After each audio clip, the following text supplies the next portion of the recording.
Hello, everyone. This is Adam Meister, the Bitcoin Meister, the Disrupt Meister. Welcome to the One Bitcoin Show. Today is January the 16th, 2021. Strong hand, long-term thinking. Bitcoin is the next Bitcoin. Don't FOMO on altcoins. We'll talk about that. Offended by selling. We will talk about that. All right, I got a very special guest on the show today. His name is Craig Meister. He's the college Meister. I'm the Bitcoin Meister. He's the college Meister. It's a great last name to have. It's helped us out a lot. Life hasn't helped us out. It's been great. It's been great. Anyway, my brother is here. Welcome to the show, Craig Meister. This is your debut. Thank you for having me, Adam. All right, so we're going to talk about this wallet, this Bitcoin wallet, and your Bitcoin story. You're going to give us a review of the Ballet PRO Series wallet, which you might not know. I don't know if you've heard about it. It's controversial. There actually are some brothers that are involved with this wallet. Have you ever heard of a guy named Bobby Lee or Charlie Lee? Have you heard of those guys? I have. Oh, you have now? Okay. Because most people, I thought you wouldn't care at all because no one really should care who they are. I mean, they just care about their wallet. But a lot of people don't like this wallet because there are people that don't like those brothers and everything. But we will get into this. So the guys over at Ballet sent me this Ballet PRO Series wallet. They wanted me to try it out. And I thought to myself, I'm like, why not get someone with less experience than me to try it out? Now, the one issue that I didn't really realize is that the Ballet PRO Series wallet, let's read real quick what it is. The new PRO Series is designed to meet the requirements of security experts and high-value investors, but it is simple enough for anyone who has experience using cryptocurrency software or a hardware wallet. Well, you did not have experience doing that yet. Your Bitcoin was at Coinbase. Users jointly participate with Ballet in the two-factor private key generation process through the open source BIP38 standard. This method enables us to produce a customized wallet that can be decrypted by a passphrase that you create without your passphrase ever leaving the computer you use to generate the intermediate code. Each PRO Series package contains 3 individual wallets, so you can store physical backups in multiple locations. The physical wallets are constructed of high quality materials for exceptional durability and long-term storage. Now, again, one of the reasons I sent you this thing is because of the whole intermediate code. The original wallet, which is simpler to use, people complained about it because the code, the freaking what's it called? Your private key. I am forgetting what these things are called. Hey, by the way, everybody, hello, my elite friends. I forgot to say that. If you have questions for my brother or me about college or about Bitcoin, ask them. All right.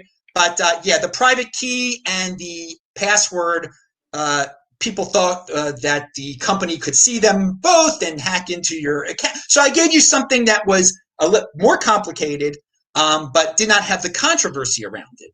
So you used it, you set it up, you were successful, everything went well.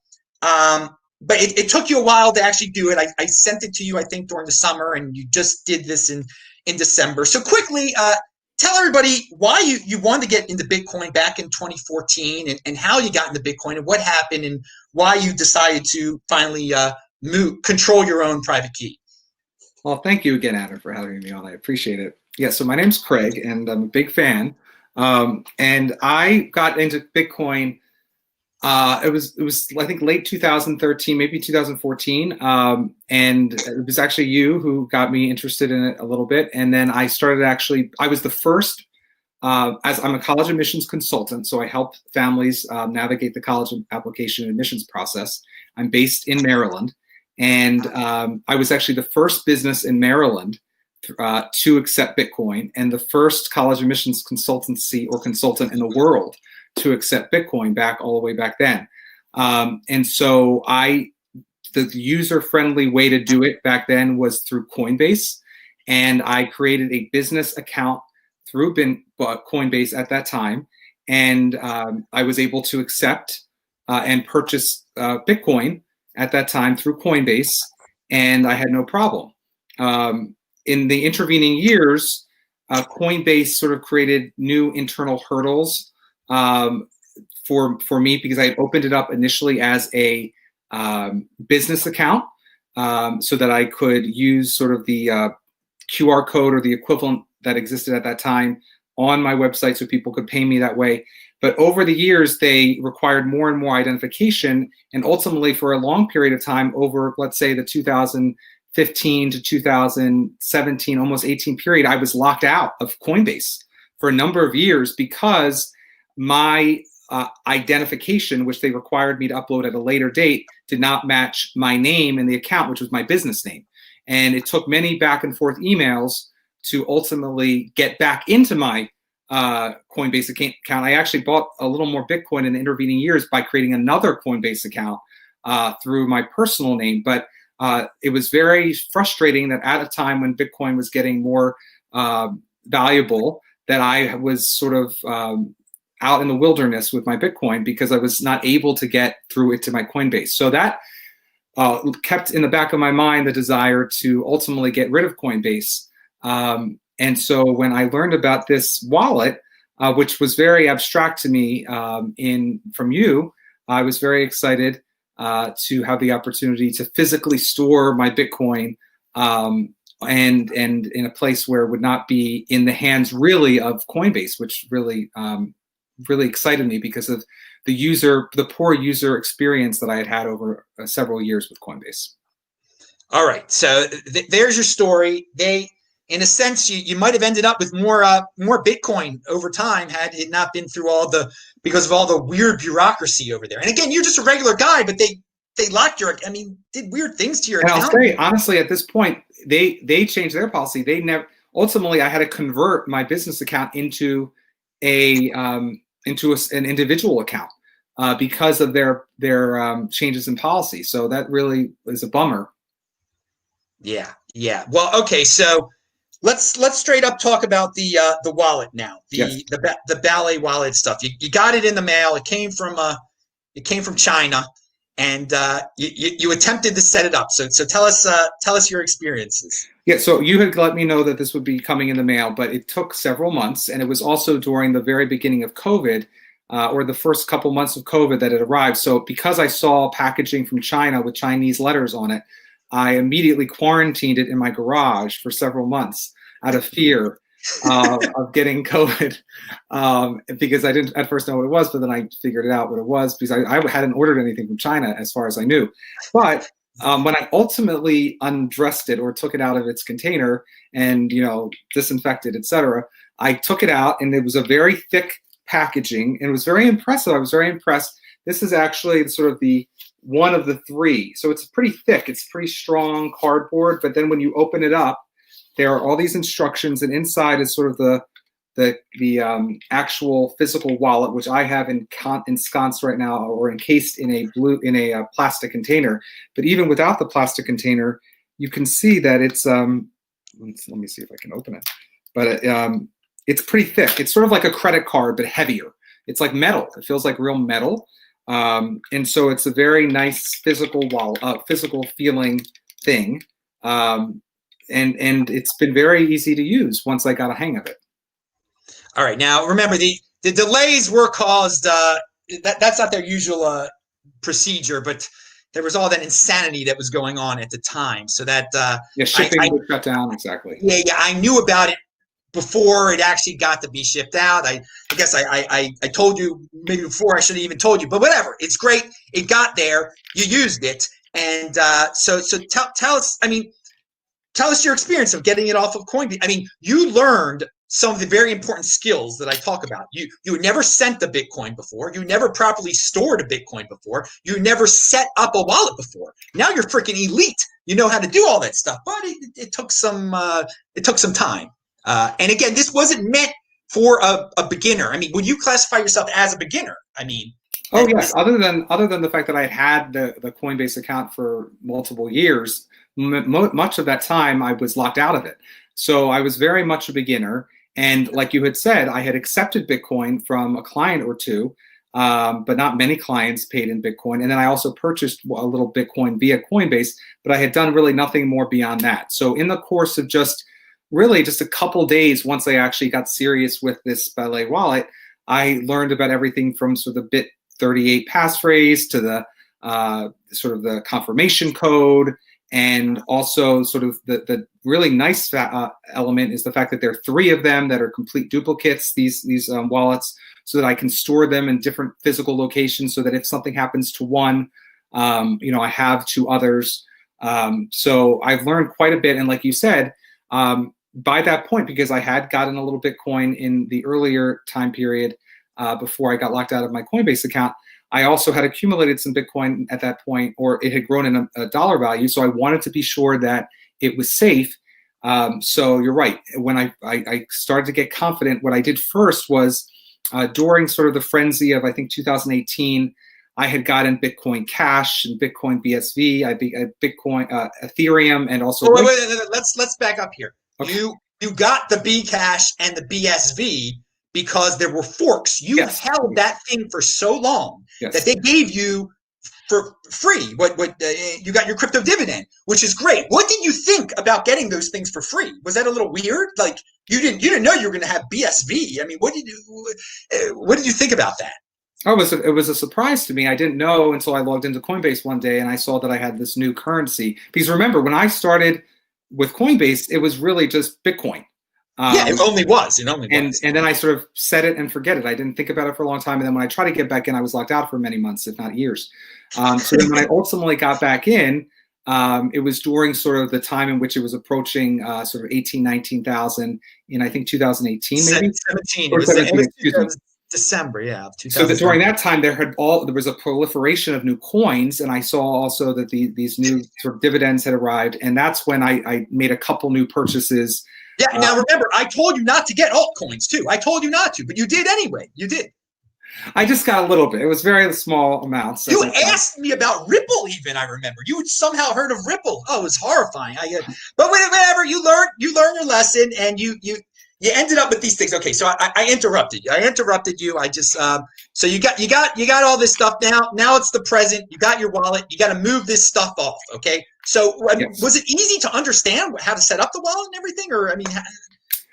It was pretty easy. Well, I did actually enlist your help to sort of walk me through the page that Ballet has set up. They have a website page where you can sort of verify everything is on the up and up. And you can see all the addresses that people could send you different currencies with. So that was very valuable for me because I knew, because of course I'm a big fan, I know that Bitcoin is the most valuable of the coins. So I was very hesitant to move my Bitcoin first. So it was actually came back to be a good thing that I had these other coins at my disposal in my Coinbase account, because I felt more comfortable experimenting with sending them from Coinbase to my new physical wallet. And so I think I started with Bitcoin BSV. BSV you started. So I sent that. And now that was an issue, I think, ultimately, because I think, it's such a, I guess, bad coin or whatever, that you need a minimum to send it or something. It was. And you couldn't sell it at Coinbase. They gave it to you, but you weren't allowed to sell it there. And but that was something that Ballet Wallet provides. They give you a link. They allow you to dump your altcoins through them, and you were able to do that. It could be. I don't remember if it was Bitcoin BSV or Bitcoin Cash, but one of them, I think, even the wallet didn't let me. I had to transfer it to something else like Bitcoin Cash, I think, to get it up to higher enough a value to transfer it into another value. No, what it was is like when you went to dump them, you'd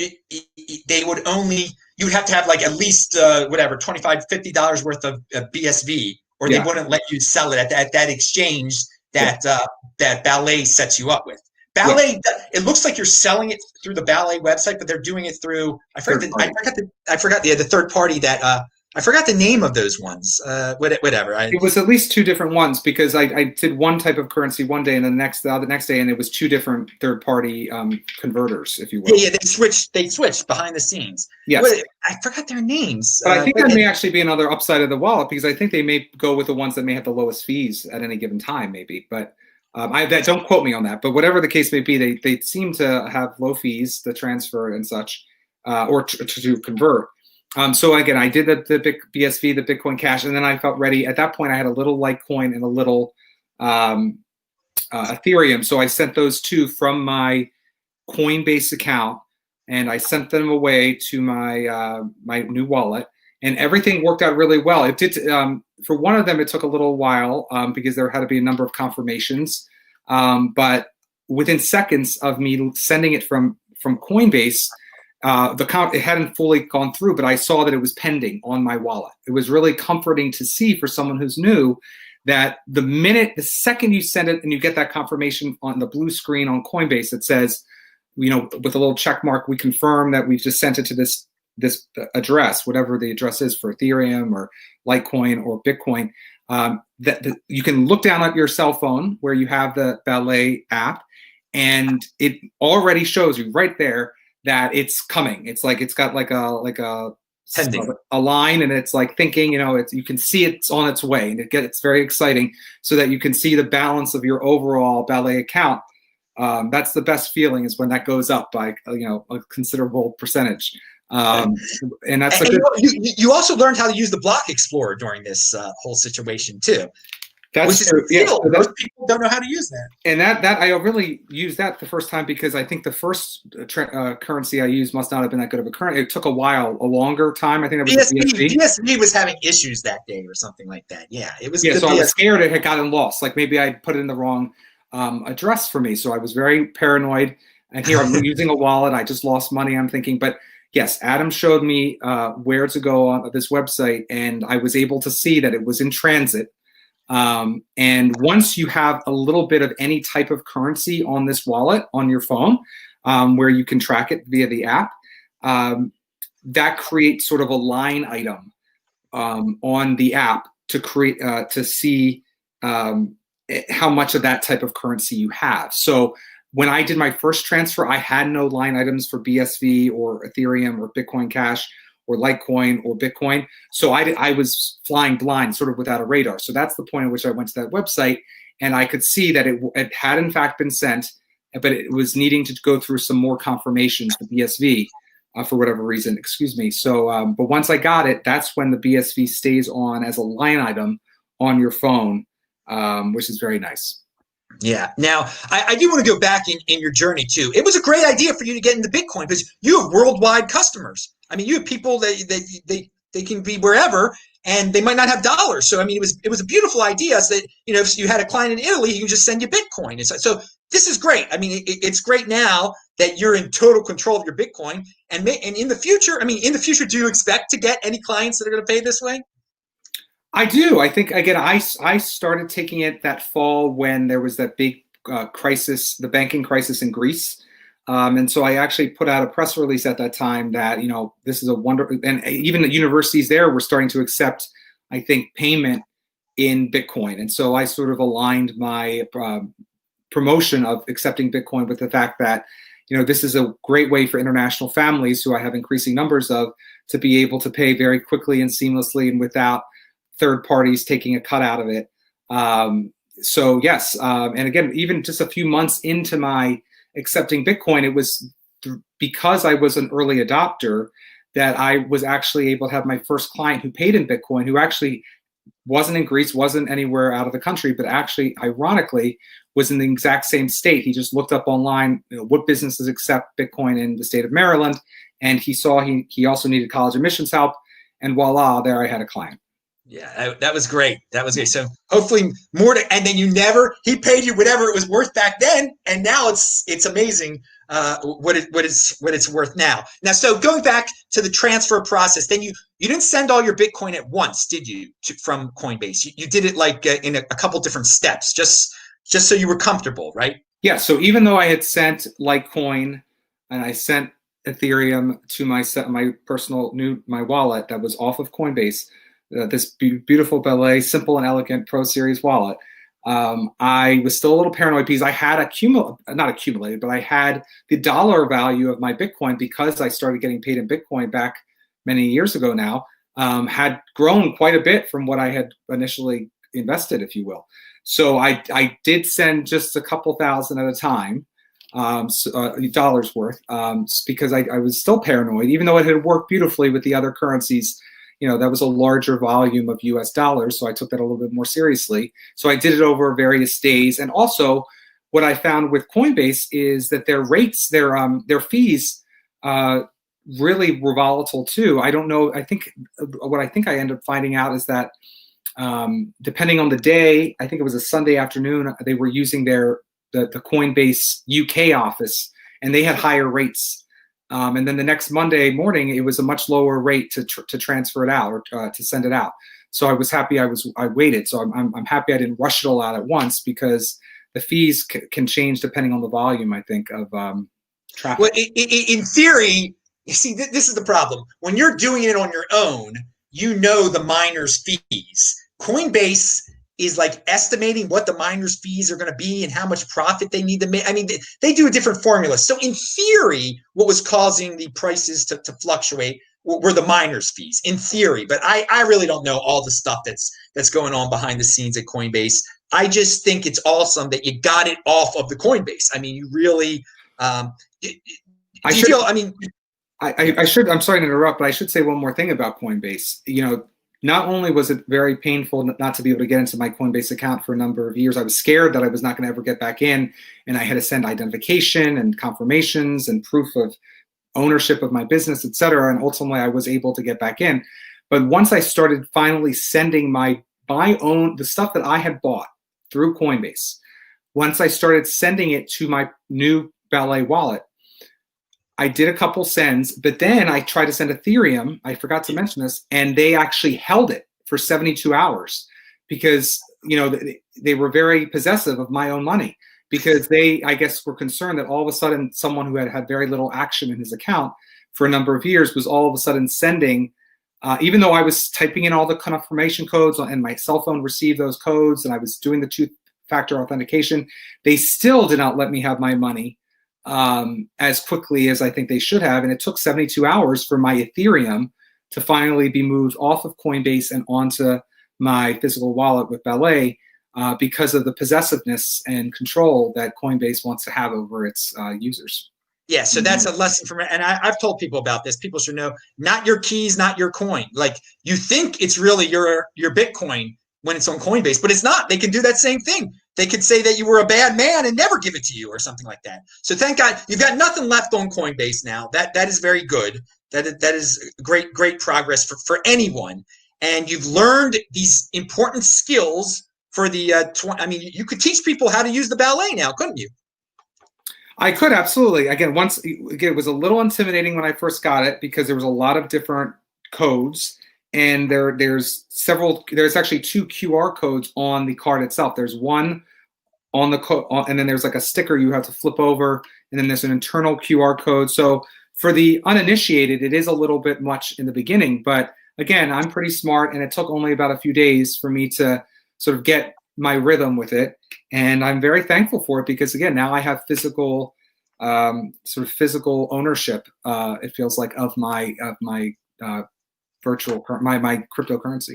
So yeah, my 6 skills, and let's see, you've got sending, you've got storage, you've got setup, you've got search. So you got four of the skills already of the golden age that I've talked about on past shows. By the way, people, pound that freaking like button for my brother here. Oh yeah, it's like you're getting, we're not the same person, but this is the closest you're going to get to how I used to be before I knew about Bitcoin. Like, this is, or unless you go check out the archives and stuff, but I didn't do too many videos before I knew a lot. But anyway, and yes, my brother here graduated from University of Pennsylvania. Pound that like button. So that's another reason he should be able to do this. Ivy League dude, they should be able to figure this stuff out in 1 second, and he was. So, but not everybody is an Ivy League dude. So what's your critique of the wallet? Is it better than Coinbase, your experience so far with the wallet? Yes, I would absolutely say so, because again, I like it. I like it now. Whenever I'm with my phone, I can just check to see what I don't have to log in. I can just go to the app and I can see how much cryptocurrency I have and what it's worth in US dollars. So it's very nice not to have to do the 2-factor authentication every time I logged in, like was happening with Coinbase.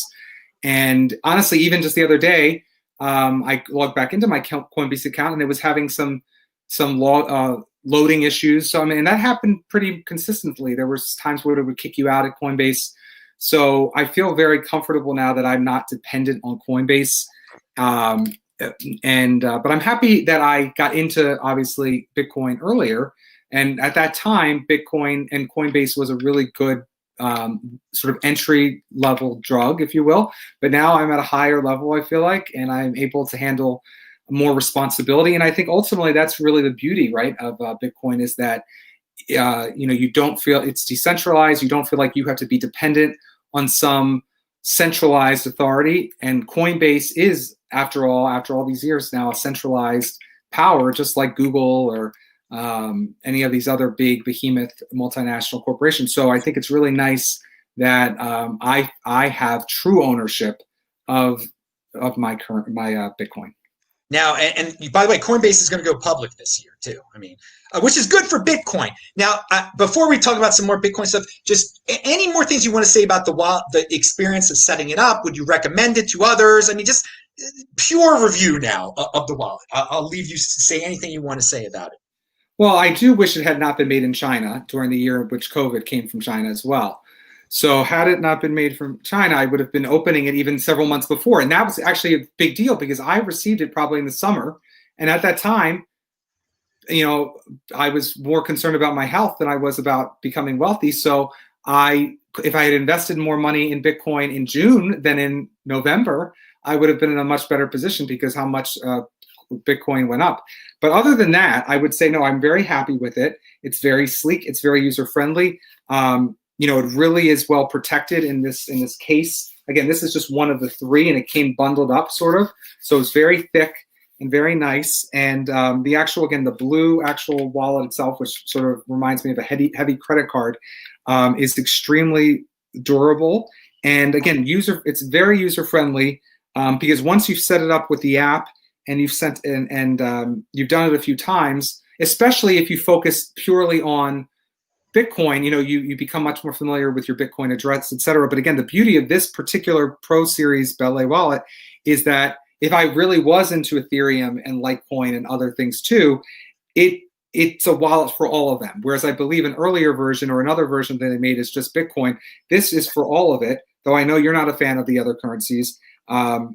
What is also nice is as I retire ownership of different currencies, I still can see on my phone, which I'm looking down at right now, the line item for Bitcoin SV and Bitcoin Cash, but there's also a way on the app where if I want to delete those line items, I can just look at what I own right now, which is Bitcoin, and I actually do own a little Ethereum still as well.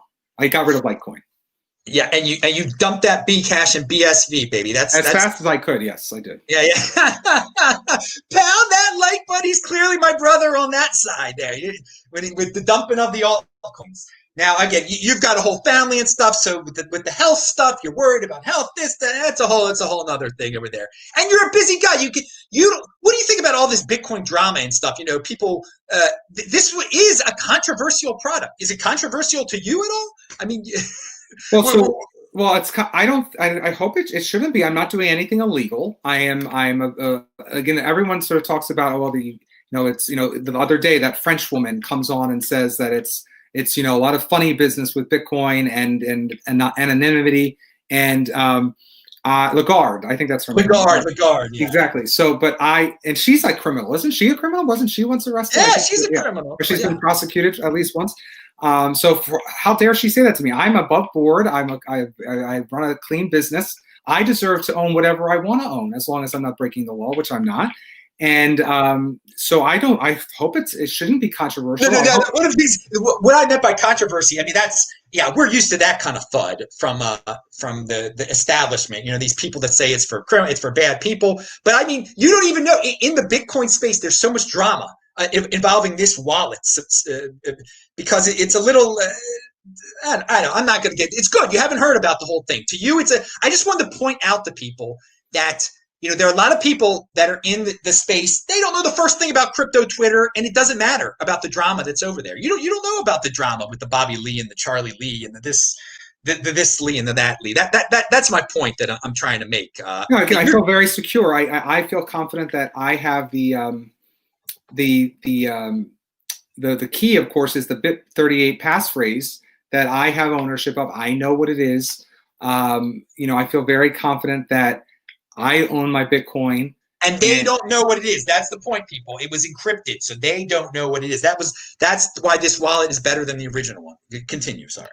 Yeah, so I feel very confident. Obviously, there's obviously arguments potentially against things. Right now, people are making arguments against getting a vaccine. Ultimately, people have to make their own decision one way or the other on what they feel comfortable with. But I feel very comfortable. And again, you have to remember my backstory, which is Coinbase, which is this well-known, reputable company, really messed me up for many years. And so that allowed me to feel more confident and comfortable saying, to hell with this. I'm not, to heck with this. I'm not going to do it. And I wanted to have more physical ownership. And especially now with the world the way it is, with Biden and yeah, be careful with your words here. Remember, YouTube is not a nice place for. Well, my brother can speak. He can speak just like I can on the shows that have gotten me into trouble. So, regardless how you feel about any politician, it is pretty well a consensus at this point that there is going to be probably a lot of more spending in the coming months. Yes. And with more spending, I think people are going to be looking for better places to store their hard-earned money, and different ways in which to store it. And again, I think that bodes very well for Bitcoin over the coming months and years. And I just hope that more people can, do what I've done, which is take the leap of faith. Again, when things are new, it's hard to be a leader. It's very easy to be a follower in society, but I think that I'm very happy that I was one of the leaders in not only in terms of my industry, but also my state back in the 2013, 2014 timeframe. And the only regret, frankly, I have is not being more of a leader, not putting even more of my portfolio, if you will, into Bitcoin at that time. Because had I done that, I would no longer be the college meister. I would be the retired meister. And I wouldn't need to do the business that I do on a daily basis. But I got my feet wet, but I didn't go full throttle. So now that I'm older and wiser, and I've watched your show, I feel as though this is really the time to get serious about Bitcoin and true ownership. So that this is a win-win in my mind. No regrets, baby. That's one of the sayings here. No regrets. Pound that like button. Robert just sent $21.21 in the super chat. Thank you for the support, Robert. You're awesome. Roman Q has a great question. Because I was going to ask something like this to you, Craig. When Bitcoin 10x's again from here, does Craig think he will upgrade his private key management process? Do you think you'll get a better wallet than this? Because this isn't the state of the art. I mean, there's the Trezor out there, which is more complicated. Do you foresee yourself, when you get more Bitcoin, or again, when it goes up in price, do you think you're going to get another wallet one day? I don't feel any need for that at this time, especially, again, I love the fact that there are 3 of these. So they send 3 identical of these wallets that I've showed you a few times, these Ballet wallets. And again, what's great about them, you can put them in different locations. God forbid you lose one, or God forbid one's stolen. It doesn't have that BIP38, the BIP38 passphrase on it. It has other important information on it to set up the app on your phone and such. But what I will say is, no, I feel very safe and secure. I have no intention of getting rid of this unless there's new, even easier ways. But again, from my perspective, after being with Coinbase, and remember, I got into Coinbase before they even had 2-factor authentication. And to see what they did to me over the number of years, where they created 2-factor authentication, and then they locked me out of my account because they had to change the ownership of the account from my business to my name, and then they required a license that they didn't recognize, and I had to go back and forth with them in San Francisco. It was just too much. So this to me is heaven on earth. I think I'll keep this as long as I can. All right. Wow, that's a good answer. Now, what do you think about the? There are a lot of people. It was great. You started moving your Bitcoin at the end of December, and that was when the price really started going wild then, and you wanted to get some more and everything. And I think you got a little bit more before it even went to this extreme level. What do you think about this price rise? Does it tempt you at all to sell, or do you have a really strong hand and this is just, I mean, this is your savings account and everything. There's no temptation. Well, it's funny you should say that. So I know obviously you want to have a strong hand and you want to hold on for a dear life. So I may have been a little weaker had I. So the one blessing of Coinbase screwing me for so long was the fact that even if I had wanted to pull out, I couldn't. So I got used to the fact that I might as well just be in for the long haul, because it could take a really long time to get back ownership of my account. But now that I've never sold Bitcoin, I did sell. So I did, in that 2017 period, I did buy Litecoin and Ethereum, and I actually sold a little Ethereum then. But I've never sold Bitcoin. I've always held onto Bitcoin, and I'm in it for the long haul. I mean, let's go up to 100,000, 400,000. I'm ready to go wherever it's going to take us. That's the spirit there. That's a strong hand. We're not impulsive. The Meister is not impulsive, not at all. Now, let's see. Going back to your old days, I just want to you're a real smart guy and everything, but you had the default in your head, diversification for the sake of diversification. Where does that come from, do you think? I mean, everybody seems like they want the next Bitcoin, or why did you feel like originally you had to diversify? Well, I did do research into Ethereum and sort of its applications, and then at that time, Litecoin was really popular. And I think, is Litecoin the one that's related to the owner of this wallet or something? Yeah, it's Charlie Lee made it. Yeah, I did do research in that. I think that you're right. I think that, we just are brought up into a culture where they say diversify. You don't want to put all your eggs in one basket, is a very common saying. But also, even as, since about 2017, if not earlier, the people who were in Bitcoin in 11, 12, 13, they obviously have seen huge multiplication, or whatever you want the term. Exponential, yeah. Exponential growth. Whereas it seems, I think another reason why Ethereum and Litecoin and these others have been or are popular to the uninitiated is because they're such low numbers. It's like penny stocks. You feel like if you get in and it just happens to go up to $10, or it happens to go up even, in the case of Ethereum right now, when we're filming this, Ethereum is $1,200. If that goes up, to $30,000, someone thinks, well, that's going to be a higher duplication or exponential than if Bitcoin goes to a number that a lot of people just can't wrap their heads around. So I can see why people do it. And again, I have kept Ethereum, but I've liquidated everything else. But I have much more value in my Bitcoin holdings. And again, when he says he liquidated it, he didn't change it into cash. He's not into no Biden and Kamala. He turned it into Bitcoin. That's the point. He does not value his wealth in dollars. He values his wealth in the best thing that's out there. And it's unit bias is what you're talking about. People are like, oh, the Ripple is only 20 cents. It could go to 20,000 like Bitcoin. I mean, it's ridiculous theories that people have. They don't even know about what the market cap would have to be for Ripple to be to have Bitcoin's price. But sorry, I interrupted you there. I think you're about to say something. No, I'll say is, again, I look at it as I'm in a position where I just might as well play it out and keep it into Bitcoin. I don't really believe anyone should take out a Bitcoin unless they need it for an emergency. If they have an emergency and they need to survive, and maybe at that point, and they have no dollars left, at that point, I would say, why not? But thank God that has not happened. And I would say that, you should just try to keep that Bitcoin as we go through the roaring 20s. I think it should be an interesting time for Bitcoin. Golden age of the 2020s, baby. It's great to be alive. And CS2 sent $5. He says, and he's asking me this question. It's interesting. When you use the term Bitcoin overlay, how do you define that? Well, it's partially a mindset where you no longer value your wealth in dollars, where you're just trying to get more and more Bitcoin. But to truly be in the Bitcoin overlay, you're not affected by like cancel culture or anything like that. You can say what you want to because you've got a big stash of Bitcoin.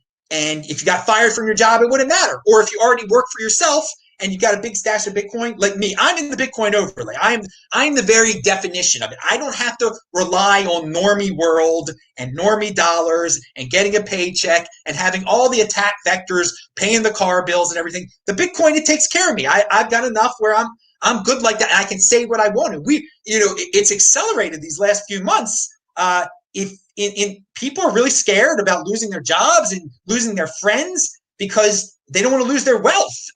If you say the wrong thing now, you're just totally cut off from society, and people are losing their bank accounts and stuff.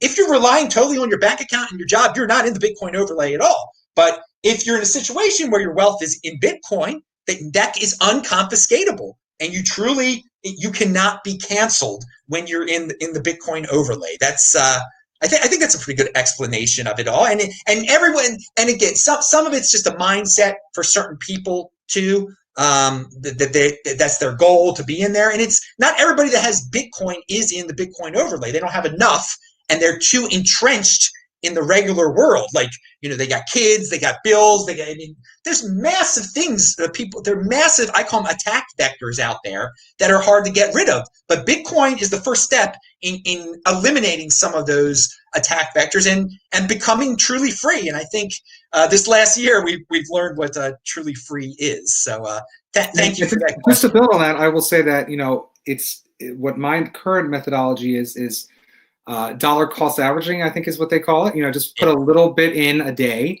It won't happen overnight, but just put a little in a day, and over time you may feel like you have more freedom and more ability to truly chart your own course if you just do a little a day, because obviously it is still a volatile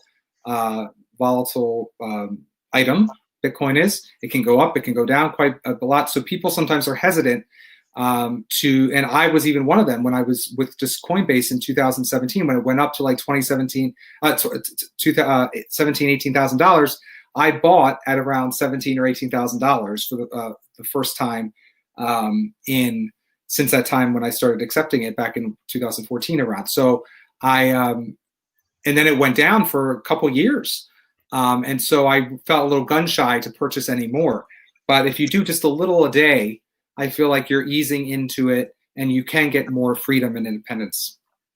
I want to say one thing about so for a while you thought it was silly that you got it 17,000. You thought it looked horrible and everything. But my saying, one day closer to an all-time high, it always returns to the all-time high. So now when you tell people you bought at 17,000 and it's over double that, it's great.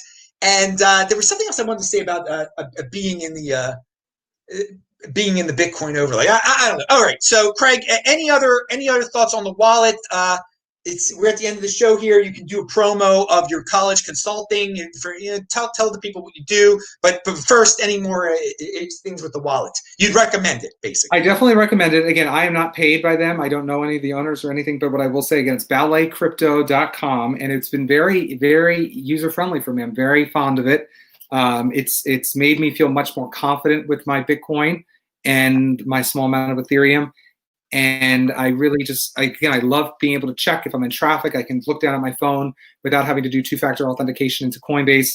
I can just go into my little app and I can see it by almost the minute. The numbers keep changing, obviously. So I really am a huge fan of this Ballet Simple and Elegant Pro Series.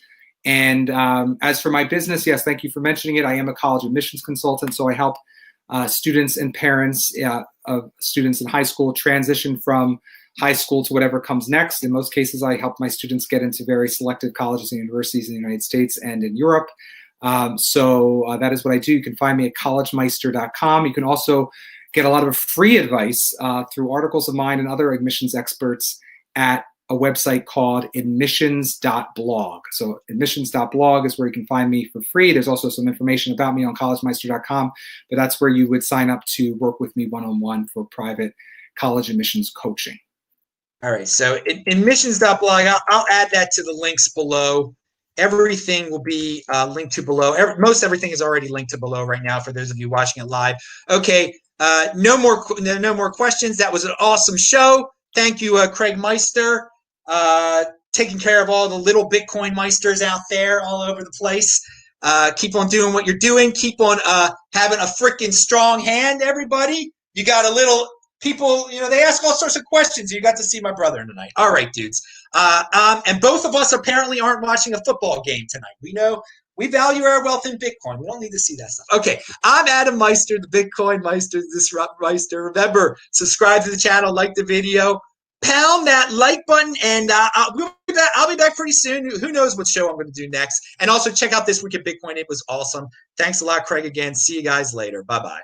Bye-bye. And hang on.